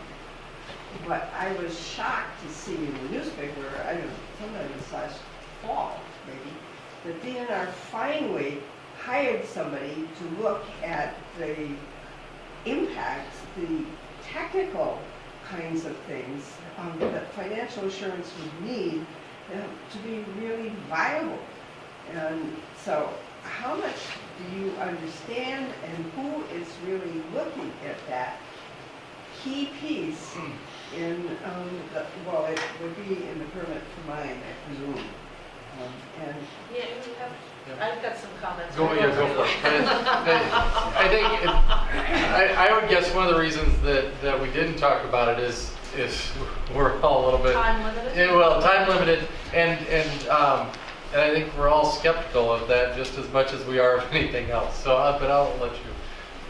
It's an issue that the tribal agencies have put front and center from the very beginning. In fact, my very first mining training in Chicago was on financial assurance, and it was taught by Jim Kuipers, of all people. And we were so taken aback by the big numbers and the big picture that we asked him and another trainer from EPA's headquarters, Hard Rock Mining Team, to come do a financial assurance workshop for PolyMet, for all of the lead agencies and co-lead agencies back in 2008. And so we walked through all of the things that needed to be considered. And I will tell you that the DNR staff that were there, the Army Corps staff that were there, Forest Service staff that were there, were all absolutely certain that Minnesota's recent but untested financial assurance rules would be more than adequate. My colleague, Margaret Watkins, who works for the Grand Portage Band, is preparing testimony for a Senate committee that David Dill is organizing a hearing next week. I'm not sure which committee it is, but it's specifically on financial assurance, and she has some very detailed information to provide. Just back of the envelope, ballpark, $200 million or more would need to be set aside to generate sufficient interest for annual operation, maintenance, and costs associated with closure, minimum. an instrument that really is sustainable. Correct. It's solid. So what I would like to say about that, I'm going to go testify too, actually. And you know that Kuipers report about the difference in predicted and actual water quality impacts found that in virtually all of the cases, it was the failure of mitigation. The failure of mitigation that ended up with the water, causing the water quality violations. Under Minnesota law, the Minnesota DNR cannot require financial assurance up front for failure of mitigation, okay? They can only require it for the planned reclamation. The activities that the company already knows it's going to have to take, like the treatment of water for all those years, that can be covered. Anything that is unforeseen, that's a failure of mitigation, maybe the liners leak more than they're, planning on having them leak, or, there's a big storm and something breaches, any of those things, there will be no financial assurance for any of those things, and they are the things that usually cause the problems, and problems are caused at 90% of these kinds of mines, at least 90%. So I don't think under Minnesota's current laws that it is possible to have the financial assurance. I don't even believe in financial assurance for, you know, the kind of, for this 500-year thing. I think that it's a false security. And so I hate to even get into that, you know, but the point is also that under Minnesota's law, you know, we don't even have the authority to require the financial assurance for the things that it's most needed for. Is that what it's about?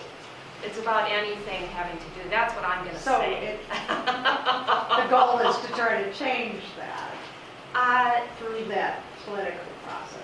Well, I don't think that there's any legislation planned or anything, it's just they're having a hearing about it. I'm not really quite sure what the, you know.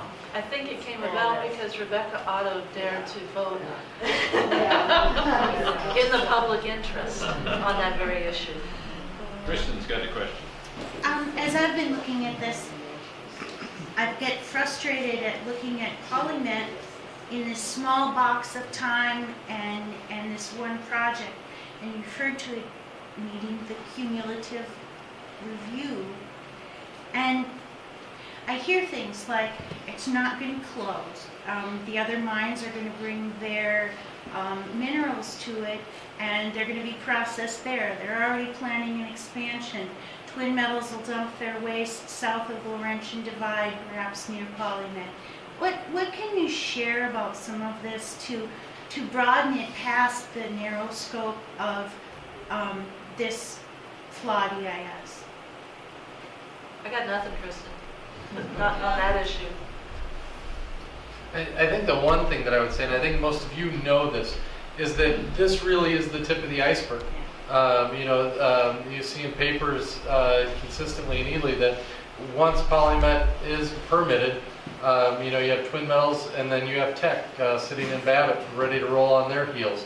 And if you see the maps of the proposed and already current exploration, you see that this has the potential to change the face of the Eastern Superior National Forest. What we know as the Iron Range and what it looks like, that could be what we're seeing on the Eastern Superior National Forest. And that is the cumulative effect that I think of. Not even necessarily in the scientific terms, but the face, the way we use, the multi-use purpose of the National Forest could be impacted and changed forever.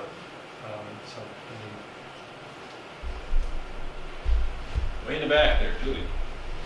Well, I just wanted to go back to the financial assurance piece for a minute to maybe just share something since we've had some discussion about the EPA and the governor. So the EPA actually, some years back when I first got involved in this issue, the EPA was starting to look at financial assurance because they recognized the huge liability involved with these. And they've continued to look at it. They're getting significant pressure not to look at it and not to do anything about it. And some of that's coming from some of our candidates for federal office. So I would just encourage all of you, as Nancy and Jane said, as you're writing comments and sharing concerns with agencies, to be sharing those as well with our federal candidates who are going to be looking for our votes this year, that we, the EPA has a job to do and we want them to be able to do their job with regard to financial assurance and the Clean Water Act and oversight of mining permits and everything else. So that wasn't really a question, just I've spent about a day and a half trying to weed through the different statutes that cover the land exchange. Do any of you have any comments that could shed some light on the legalities of the exchange itself? I've gone through the Weeks Act, I've gone through the Organic Act and a number of other statutes, and even after looking at them, I'm having a hard time figuring out, is this an appropriate exchange? Well, I'm not an attorney. I would say that the U.S. Forest Service feels the same way, probably. I think that they don't know for sure what the Weeks Act, allows, and, what the real situation is. They're nervous about lawsuits from the mining company. I don't know why none of these agencies, why don't they care about our lawsuits? Why are they always just worried about lawsuits from the companies, But I don't have an answer to you. I would say it is somewhat fuzzy. It's a gray area of the law. And I guess, maybe I'd leave it at that. We could have a long discussion about it. There are no other examples where Weeks Act surface rights were exchanged for other areas and it didn't carry through in terms of the Weeks Act? I'm afraid there is a very recent case that was lost, or site lost. Very recent. It was, I believe, in Pennsylvania. And I only know about this because one of the attorneys the attorneys that work on that case are helping us with our comments on the Weeks Act here.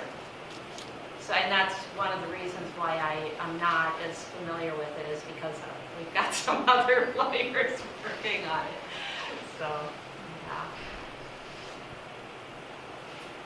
I'm wondering if there's a silver lining to the way this has all been prepared by Polymet and in the way the EIS or the supplemental EIS looks, and that would just be in terms of, does it give lawsuits more ammunition? Does it give the tribes more ammunition that says, what, they've done such a poor job of this. It's been so designed to pass it and get the permits there that they're skating on too thin of ice for some of these legal standing that either the tribes have or that the rest of us have. I guess I don't know quite how to respond to that. I don't know that there's nothing that's going to be easy about this. What we've tried to do and be mindful of entirely is making sure that the issues that we've identified that we think are flaws in analysis or flaws in process are thoroughly documented. We're trying our best to build an administrative record. And for our role as tribal cooperating agencies, we've got some funny little twists and turns in that relationship too that could be problematic. But it's not like we're trying to wait and pounce with a lawsuit if this EIS gets finalized. We would rather continue to impress upon our federal partners the importance of their decision making and how it relates to their trust responsibility, and especially with EPA and their oversight. They have some real legitimate justification, scientific justification for not letting this move forward. But whether there's the political will to make it turn out that way, that's a big question mark. Yes, sir. I was going through the SBEIS and I came across on the exchange a piece of property called the McFarland Tract. Well, I know of a McFarland Lake in Cook County, and I was wondering if it was the same one. And lo and behold, it was. It was up north of the Arrowhead Trail in Cook County, as far as you can get from any mining that you can believe. It's at the other end of Cook County. That's part of the land exchanges. Is that legal? Or what does that land exchange do as far as getting any benefit to I think Polymet? it's really important that you understand that the land that they're exchanging, that the land that they're getting in exchange is not land that replaces any particular values to the Forest Service or anything like that. It is simply land that Polymet was able to acquire or to acquire the rights to. in order to offer for exchange. That's how these lands were identified. And so that just happens to be a parcel that Polymet had access to. It gave the Forest Service a list of the lands that it, could offer in exchange. And there really wasn't a process here of trying to identify lands that might replace the values that have been lost. That's not part of, that has not been part of the process. Besides, the land exchange will only look at the monetary value of the land as it would go onto the market. There are no real considerations for any other ecological value. I mean, there's supposed to be a public interest, assessment that the exchange is in the public interest, but in the end, I mean, Jan's right, it really means nothing. They look at the value, and that's really what it comes down to. And I would just point out, if you're looking at that and interested in that issue, that's the one part of the EIS that actually does have an alternative for analysis. And that would be alternative B, which is a lesser exchange. It would just be, I think, the Hay Lake tracts and not the additional McFarland and Wolf and the Lake County tracts. So that would be less expensive for Polymet. It's certainly what they'd like to see happen. Oh, really? I didn't realize that. There's an alternative B. Oh, I know there's an alternative B, but I didn't realize that Polymet would prefer that. Well, it'd be cheaper.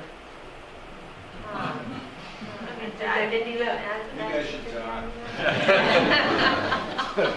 talk. Jane mentioned some of the deceptive aspects of the EIS and this land exchange. I thought the way they worded that was kind of interesting because they talk about the federal estate and they're saying the federal estate's going to lose this chunk of land, but it's going to get this chunk back. So the federal estate actually, according to the EIS, gains a little bit of land, a little bit of wetlands because the lands they're getting are a little bit greater than what they're losing. But they never mention, like you were saying, the negative side, that the state of Minnesota is still going to have that chunk of land destroyed and no longer productive. Well, in a way they do. They do say that all of the impacts of the mine in addition, would be a result. But those have already been looked at in another part of the EIS, and so there's no point in repeating them here. And it does leave you the impression when you're reading, I totally understand what you mean, because you get through it and, it leaves you the impression that we're not losing anything here, we're gaining something, But I think they do actually acknowledge that. Yeah, but like you said, it's in other parts. When you read that part of the document, it's like, oh, this is fine, this is not a Yeah, problem. right. If that was all you were looking at, boy, you wouldn't get the whole story, that's for sure. Question here. Help me with this. I thought there was a Minnesota rule or statute that said we could not have any net loss of wetlands in any kind of a project like that. Are we just going to overlook that rule? I mean, is that what the state is doing? I think so. There is, for the direct loss, for the destruction of wetlands due to the actual footprint of the mine and the stockpiles, they are we're buying credits in other places and restoring other wetlands in other places for that no net loss for the direct impacts. For the indirect impacts, the wetlands that will be destroyed by the drawdown of the water table or by other ways that the mine impacts the land, I would say yes, they're just going to ignore that. And we probably will have a net loss of impact of wetland They acreage. say that in the SDEIS, that there will be a net loss of almost 1,000 acres of wetlands. They say that in that, do they not? No, because they're planning on mitigating, because they've got this restoration of mitigation. So they can create wetlands? They're buying credits in wetland banks. What is that? And talk about where that replacement will be. Most of it is in Aiken County. In the Mississippi River in the watershed. Mississippi River drainage. About 350 plus or minus acres would be in. Sax in, is that what you're Yeah, yeah. There's a potential new wetland bank that is in an area of kind of the midsection of the St. Louis River where there's a whole lot of ditching. There's just thousands and thousands of acres that have been ditched a long time ago to try to promote agriculture. But the concerns about that, I'm kind of ambivalent about that because, first of all, I'd love to see mitigation in the watershed. And I think there's an awful lot of importance in restoring natural hydrology in that part of the watershed. And there's a lot of acreage that could be available for a lot of big mitigation requirements. But the devil's in the details in terms of how do they do mitigation. Is it simply enough to put some stop blocks and ditches and call it good? No, it really is not. And right now it's a little uncertain as to whether that wetland bank will be fully accredited, i.e. Assumed to provide actual compensation for losses elsewhere. So that's still a little unsettled right now. So all of these wetland banks and these things that we're talking about are areas where wetlands have been drained in the past or ditched and are not in good condition now, and they do things to restore them. And then when they bring that and then they count that wetland acreage in, the total wetlands that we have now, so that the goal is no net loss.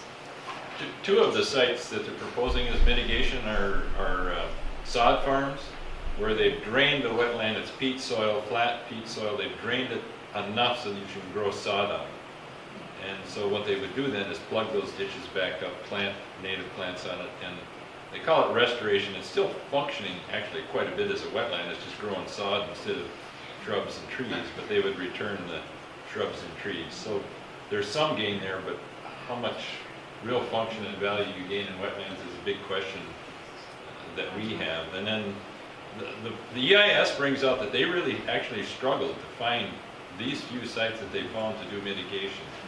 And there's about 900 acres that they know is going to be destroyed for the mine pit itself. There's 6,000 to 7,000 additional acres that may be impacted by changes in hydrology. And they use the word indirect impact, which is kind of deceptive too, because no matter how you impact it, if you change it, it's impacted. And it seems like kind of a loophole. Now, I guess I was surprised to hear that you don't think that would be mitigated. They do sort of leave that door open. There's no evidence that it would be mitigated. They're only required to monitor the conditions in those wetlands where we believe there's a high probability of indirect wetland impacts from changes in hydrology. And I've asked the Army Corps if there's any example in the St. Paul district or anywhere else in the U.S. where they have actually gone in and post-action required mitigation for indirect wetland impacts that were not part of the mitigation requirements, and no. So we've got no reason to think that it will happen here. Yes, sir. So I was at a meeting in Floodwood a few years ago when they were first trying to propose mitigating ditches around the Floodwood area. And one of the local people that understands what these areas are actually like couldn't believe what he was hearing and said, well, all you're doing is making a swamp swampier. And I think that's a really good and appropriate phrase to consider what they're trying to do with those old ancient ditches, really making a swamp swampier. It doesn't really do much. Yeah, many of those ditches, I've spent a lot of time out in that country, and many of those ditches only drain a short distance away from the ditch, and then you have flat open bog. It maybe changed it slightly, but it's basically still a wetland. If you plug that ditch, all you do is really reclaim a small area around that ditch.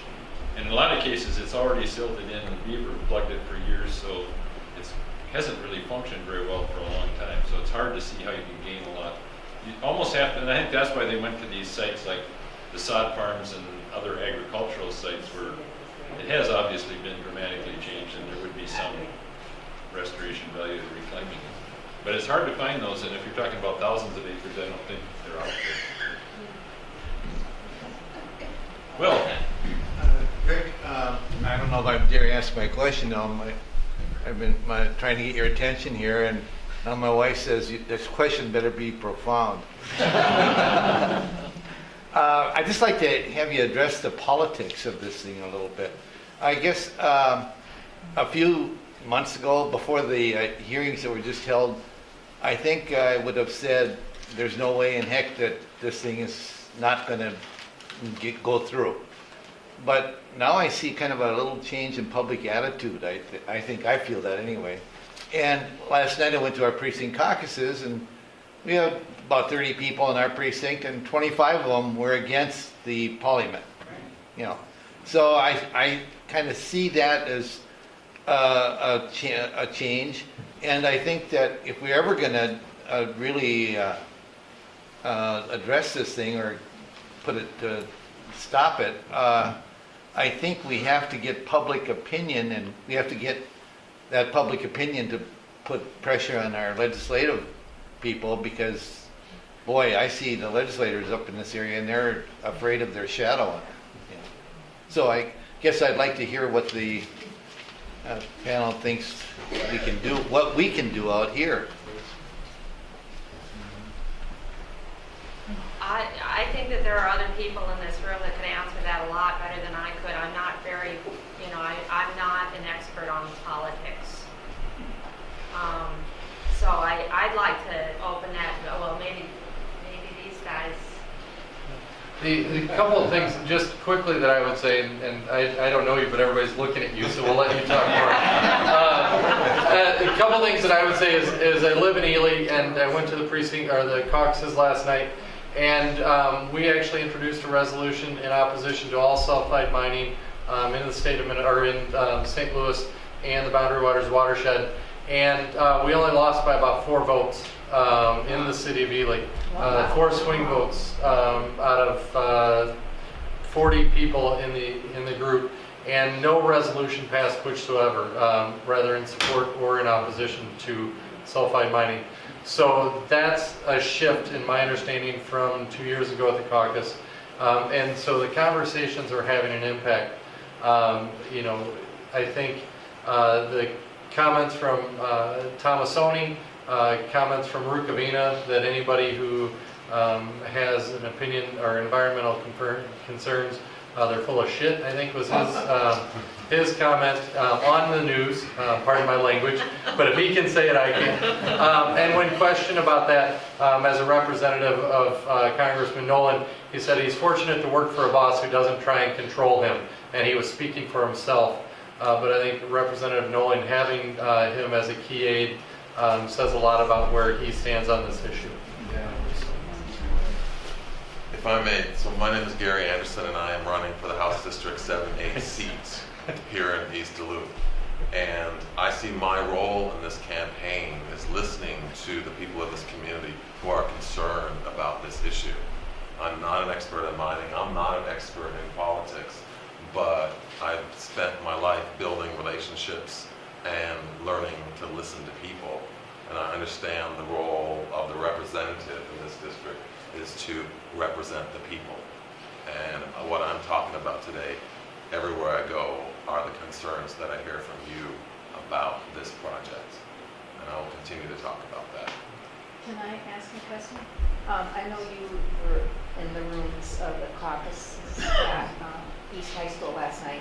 And were you at other caucus sites also, or? No, just at East. Okay, and did you get a feeling because I was only in the precinct that I was in, did you get a feeling in the other, what was your feeling from the other precincts that you were in? I felt strong support. Okay, so throughout sort of that whole building? Yeah, throughout that whole building. I did hear of one precinct, precinct 17, which is right in downtown Duluth, where there was a pro-sulfide mining resolution that was passed. Oh, really? Yes, but it's the only one example that I've seen. I was just curious about that, thanks. I have to say, I was at the caucuses last night. I'm not a supporter of Gary's, because I didn't know Gary, but he did an outstanding job, and I congratulate him for speaking up on that issue the way he did. He was very articulate, and he did his homework, and we need other people like that. Lynn. My daughter attended a caucus at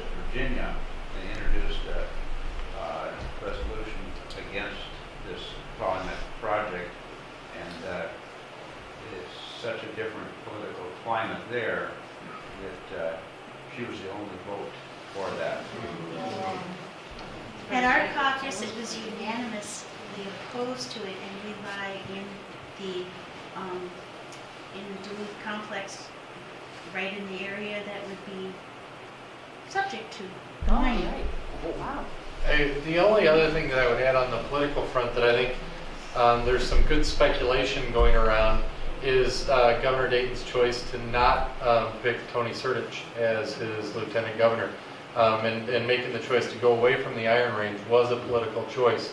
And whether or not that has to do with sulfide mining conversation or not, but he went with someone who was safer and didn't have the negatives in some of the areas.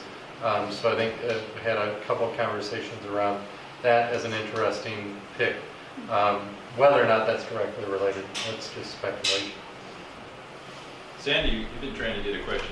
Well, actually, I got two of them, but they're kind of what we're all asking is, first of all, who really wants this? It just seems like what I'm hearing from you is there's some big interest that wants it, but it's really a marginal project, but it's opening some kind of door. So I was wondering if you could explain that a little further for me. And the secondly is, what would be some really important things for us to do other than just writing a letter? Because I almost hearing from you is that they're not listening to us. But is writing a letter, getting more people writing letters, going to help? So that's my question. I think it's important for everyone to write letters. The way I think of this whole letter writing process is that there are going to be several lengthy comment letters from the tribes, from various organizations that really go into the details, that really explain, what's wrong with certain parts and certain issues. The agencies also need, and the courts eventually need to see this too, so that they have a sense that they're not making a decision that's against what people want, They need to hear that a whole lot of people care about these issues, And I think it's important to actually mention specific things. We'll have, many of us will have very detailed comments, for instance, about mercury and why this assessment doesn't honestly measure the amount of mercury that's going to be ending up in the waters. But it's really important that for them also to understand that there are thousands of people who really care about mercury, in their waters. And so, because if all they got were these detailed letters from us, well, yeah, there might be some legal issues involved, but there's no political coverage for them to actually, for anyone to make a decision in accordance with those legal issues. So even if I don't have all the details about the mercury, if it's just enough for me to say, I'm very concerned about the mercury, how is it going to affect the fish in the water, that is important, just to know that's enough. Yes, it is. Okay. And then who wants this? I mean, and what door are they opening? I don't quite understand. Multinational corporations who stand to make millions and millions of dollars off of this. These companies, as we talked about, Glencore is the major partner behind the funding for Polymet, and they run mines all over the world, and they have a horrible track record of environmental impacts, a horrible track record of worker safety, a horrible track record in relation to workers' rights and indigenous peoples. And so these are not good companies that are here. And they come up with names like Polymet or Duluth Metals or Twin Metals, and to sound like local companies. And this is some of my bias and skepticism coming right out. I'm okay with it. But these are not local companies. These are not your granddad's iron mines. And even those, were run by U.S. Steel and those large companies. These are big moneyed interests who are going to take this money. These are our resources on our federal lands, and they're going to ship those products out of this country. They're going to take the profits out of our community, and they're going to leave us with domestic cleanup. Just one more thing, going back to what you can do. Two things that I think are really important. Continue to have conversations. Along with the stuff that I do for this, I do a little work for a dog musher up in Ely. I have 3 dogs in the back of my truck that I'm taking up to Ely for them. And the guy that I picked them up for said, "Oh, I heard you're talking tonight about mining." He's like, "We don't need it." And here's why. And in 30 seconds as we were moving dogs, he told me about why we didn't need this type of mining in this area. And those conversations, we've seen the polls change, both in the iron mining area, the Iron Range, and around the state. As awareness of this issue increases, opposition to this issue increases. And so those conversations matter. My last little pitch is this group is almost certainly made up of environmentalists. Okay? One of the things that people love to do is pit environmentalists versus economy or economic development. The environmental aspects of the story are huge. They're extremely important. But we're talking about economy versus economy. We're talking about jobs, a sustainable future of economy for this area versus an extractive economy that booms and busts. And so having that conversation is as important as this environmental conversation. It just is, because it's easier to dismiss you hippie liberal types, and your greenie, concerns. And I'm in that group. I don't mean my question is, I can understand the mines, are going to want to get what they can get and make their money, and they don't care what they're taking out of our community. But why are they able to get our politicians, who should be representing us and representing our state? What is in it for our politicians that all seem to be caving in? What have they done? What have they offered them, bribed them? What's the deal that all the politicians are caved in? They've swallowed the jobs argument. And But jobs, they believe that is how they serve the Iron Range community, by bringing more economic prosperity, although... Why couldn't they look then? I think it would be really interesting if we could find out how much these companies are contributing to Campaign funds. Right. Because very it's just difficult. got to be conflict of interest. But I think it's also, and I haven't lived in the northern area for long enough, but I think there's a whole lot at play that we need to understand and respect. It's not just the politicians and selling out to these big corporations. Mining is a cultural thing to the Iron Range, and it is understood. And even though we know, and most miners in their hearts know, that copper nickel mining is different from taconite mining. Mining is something that people know. It's provided for their families, and even through the boom and bust, they believe that these companies have to some extent taken care of them. I've had great conversations with miners, and they believe that. They're not selling that. And the politicians who I believe are being sincere, and I think there are some, I think that's where they're at. I think there are others who are, selling the bill of goods, and they talk jobs, knowing that gets them reelected. But I do think there's a deeper part of this of why people are accepting of this idea that we need to be respectful of and try and understand. You had a question back here. Yeah, just the Green Party Caucus, people voted unanimously to oppose the mines, but they've had a party playing for a few years now to already anti-sulfide mining. But the question is, I've heard recently that Klobuchar and Oberstar were the ones that did the federal deal, that gave in the federal land, that caused that to happen somehow. Is that true? I'm not sure what you're saying. Caused what to happen? I don't know, the federal land. The land exchange, is that what you're saying? Yeah. They had bills that, There were bills a few years back, in fact, when Chip Kravac was in office. They were trying to make that happen without oversight or public process, but it didn't happen. One more question. Jen gets the rest of it. question? mean, going back to the politics of all of this, I think one of the things we have to keep our eye on is how important is the range to the government. You hit on that a bit. We got Quebec because the range did not turn out, okay, at that particular time. And the politicians have that in the back of their mind, but the range is not northeastern Minnesota, which we're obviously seeing here. And we'll see how those demographics and those political necessities play out in the governor's mind and in his political surroundings. I mean, Duluth's doing fine. Duluth has never been the range, but we're always, the Twin City newspaper, when they talk about northeastern Minnesota, it's the range. It's not Duluth.